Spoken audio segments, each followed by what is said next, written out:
Россия активно готовится к чемпионату мира по футболу 2018 года. Саранск – самый маленький из городов, в которых пройдут матчи. Здесь перед началом чемпионата развернулось масштабное строительство.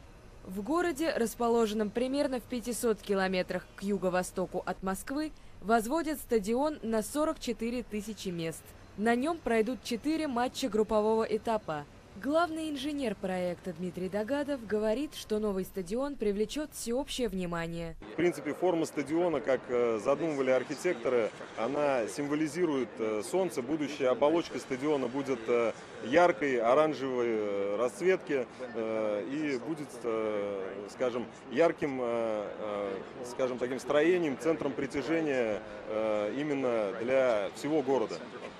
Местные жители радуются возможности принять чемпионат и надеются, что он поможет улучшить экономическое положение Саранска. Это очень замечательно для города. Приедут туристы, приедут болельщики. Я думаю, скажется на экономическом развитии нашего города, республики в целом. Вообще это праздник.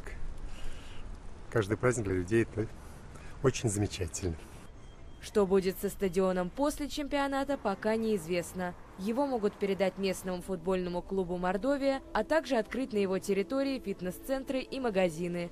Матчи чемпионата мира 2018 года пройдут на 12 стадионах в 11 российских городах.